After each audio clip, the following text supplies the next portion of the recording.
Hi everyone, आज हम discuss करने वाले हैं डिप्रेशन की टाइप्स और उसके सिम्टम्स।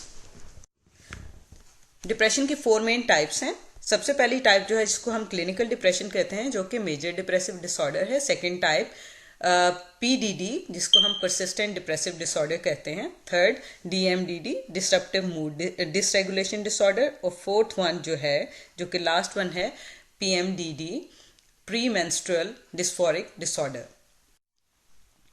तो सबसे पहले बात कर लेते हैं क्लिनिकल डिप्रेशन के बारे में, जो कि मेजर डिप्रेसिव डिसऑर्डर है।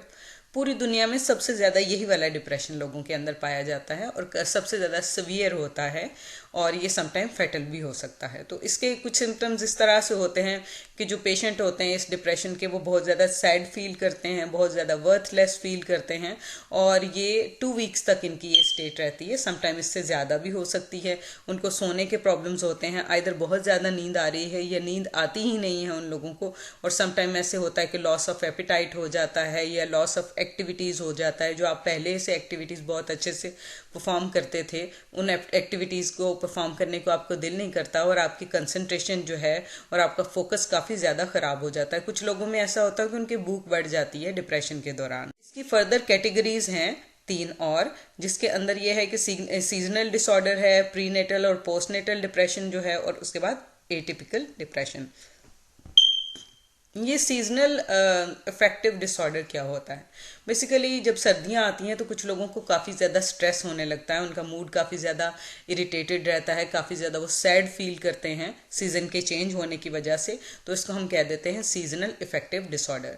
उसके बाद प्रीनेटल डिप्रेशन और पोस्टपार्टम डिप्रेशन। प्रेगनेंसी के अंदर औरतों को काफ़ी ज़्यादा डिप्रेशन फील होता है कुछ लोगों को, और जब बेबी की बर्थ हो जाती है उसके बाद कुछ औरतें जो हैं वो सीवियर डिप्रेशन में चली जाती हैं। उसके अंदर ये कि आपकी नींद जब पूरी नहीं हो रही होती है, आप बहुत ज़्यादा स्ट्रेस फील कर रहे हैं। समटाइम्स ये इतना ज़्यादा सीवियर होता है कि औरत अपने बच्चे से काफ़ी ज़्यादा इरिटेट हो रही होती है, क्योंकि वो रो रहा होता है, वो उसको ज़रूरत होती है बार बार माँ की, तो माँ उससे नफरत करने लगती है, या उससे काफ़ी ज़्यादा खौफ उसको आने लगता है, या काफ़ी ज़्यादा उससे इरिटेट होने लगती है। तो ये भी एक डिप्रेशन की सीवियर टाइप है। उसके बाद थर्ड जो है वो एटिपिकल डिप्रेशन। ये बेसिकली टिपिकल डिप्रेशन की तरह तो नहीं होता। इसके अंदर कुछ इस तरह से होता है कि आपको बीच बीच में थोड़ा बेटर भी फील होता है। समटाइम आप के एपिसोड्स आते हैं कि आप बहुत ज़्यादा हैप्पी होते हैं, लेकिन उसके बाद फिर आप डीप डिप्रेशन के अंदर चले जाते हैं। अब हम बात कर लेते हैं सेकंड टाइप, जो कि हमारे पास परसिस्टेंट डिप्रेसिव डिसऑर्डर है। इसकी कुछ टाइप्स इस तरह से हैं कि ये लॉन्ग लास्टिंग फेज होती है, जिसके अंदर बंदे का दिमाग बहुत ज़्यादा आपको खाली खाली सा फील होता है। आप बहुत ज़्यादा एंक्शियस होते हैं, आपकी बहुत लथार्जी रहती है बॉडी में, आप बहुत ज़्यादा थके थके फील करते हैं और कंसंट्रेट नहीं कर पाते आप चीज़ों के ऊपर।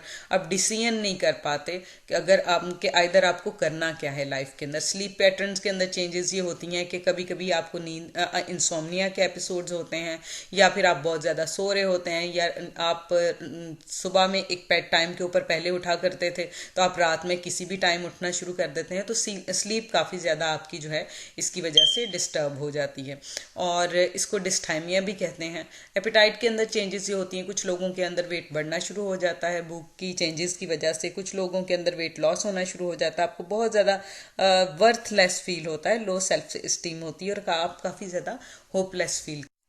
जो थर्ड हमारे पास है डिप्रेशन की टाइप, जिसको डिस्ट्रप्टिव मूड डिसरेगुलेशन डिसऑर्डर कहते हैं। बेसिकली ये ना बच्चों में होता है, जो 10 ईयर्स टू 11 ईयर तक जो फेज है बच्चों की, उसके अंदर ये होता है। बिफोर 10 ईयर्स बच्चों को ये स्टार्ट हो जाता है। उसके अंदर बच्चे जो हैं काफ़ी ज़्यादा इरिटेट हो जाते हैं, काफ़ी डिफिकल्ट उनका बिहेवियर होता है, उनको एंगर के आउटबर्स्ट हो रहे होते हैं, उनको बहुत ज़्यादा गुस्सा आ रहा होता है।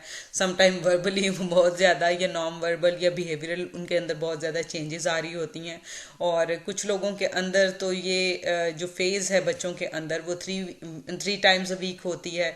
कुछ बच्चों के अंदर पूरा साल इस तरह से रहता है। बच्चे काफ़ी ज़्यादा इरिटेटेड, काफ़ी ज़्यादा एंग्री और बहुत ज़्यादा क्रैंकी किस्म के हो जाते हैं, और उसके अंदर कुछ इस तरह से होता है कि वो अपना फंक्शन भी प्रॉपरली परफॉर्म नहीं कर पा रहे, क्योंकि वो स्कूल भी जाते हैं, उनको घर भी देखना है, उसके बाद उनको अपने जो फैमिली मेम्बर्स हैं उनके साथ ट्रीट भी करना है, या फिर अगर वो जाते हैं ये ट्यूशन वगैरह पे, या फिर उनके ऑनलाइन अगर कोई ट्यूटर्स वगैरह आ रहे हैं, तो ये सारी चीज़ें उनको मैनेज करनी होती है, और उनके ऊपर एक्स्ट्रा प्रेशर होता है, जिसकी वजह से वो काफ़ी ज़्यादा इरिटेटेड हो जाते हैं। और इनके सिम्टम्स जो हैं समटाइम काफ़ी ज़्यादा सीवियर होते हैं, लेकिन ये 1 साल तक रहता है, ये समटाइम इससे ज़्यादा। Last but not the least हमारे पास है प्री मेंस्ट्रुअल डिस्फोरिक डिसऑर्डर। ये बेसिकली नाम से ही आपको पता चल रहा होगा, मेंसेस से पहले, औरतों के अंदर पीरियड से पहले ये डिप्रेशन की फेज़ आती है, जिसके अंदर औरतें काफ़ी ज़्यादा डिप्रेस फील करती हैं, काफ़ी गुस्सा आता है, चिड़चिड़ापन आ जाता है, कभी कभी बहुत बुरे बुरे से सुसाइडल किस्म के थॉट्स उनके दिमाग के अंदर आ रहे होते हैं, ब्रेस्ट के अंदर सोरनेस हो जाती है, टेंडरनेस हो जाती है, पेन होती है बहुत ज़्यादा जॉइंट्स के अंदर, मसल में पेन स्टार्ट हो जाती है, हेडेक होती है, काफ़ी ज़्यादा बेल्चिंग, ब्लॉटिंग, काफ़ी ज़्यादा वो डकारें आ रही होती हैं, पेट फूला फूला भरा भरा फील करते हैं आप, और समटाइम लोगों के अंदर जो है वो वेट गेन भी होता है। और बिहेवियरल सिम्टम्स कुछ इस तरह से हैं कि आपका दिल नहीं करता कोई भी काम करने को, और कंसंट्रेट आप प्रॉपरली नहीं कर पा रहे होते, क्योंकि आपकी बॉडी बहुत ज़्यादा फिजिकल चेंजेस से गुजर रही है, फटीग है, उसके ऊपर बहुत ज़्यादा प्रेशर है, और आपके माइंड जो है उसमें काफ़ी ज़्यादा फॉग होती है, फूड के अंदर क्रेविंग्स जो हैं वो काफ़ी ज़्यादा बढ़ जाती हैं आपको, और आपको साथ में स्लीप के प्रॉब्लम्स भी हो रहे होते हैं। तो इन तमाम वजूहात की वजह से औरतों के ऊपर बहुत ज़्यादा डिप्रेशन आता है। लेकिन जब पीरियड्स हो जाते हैं तो पीरियड्स होने के बाद आहिस्ता आहिस्ता, या पीरियड्स के ख़त्म होने के बाद आहिस्ता आहिस्ता कुछ ही दिनों में नॉर्मलाइज हो जाती हैं।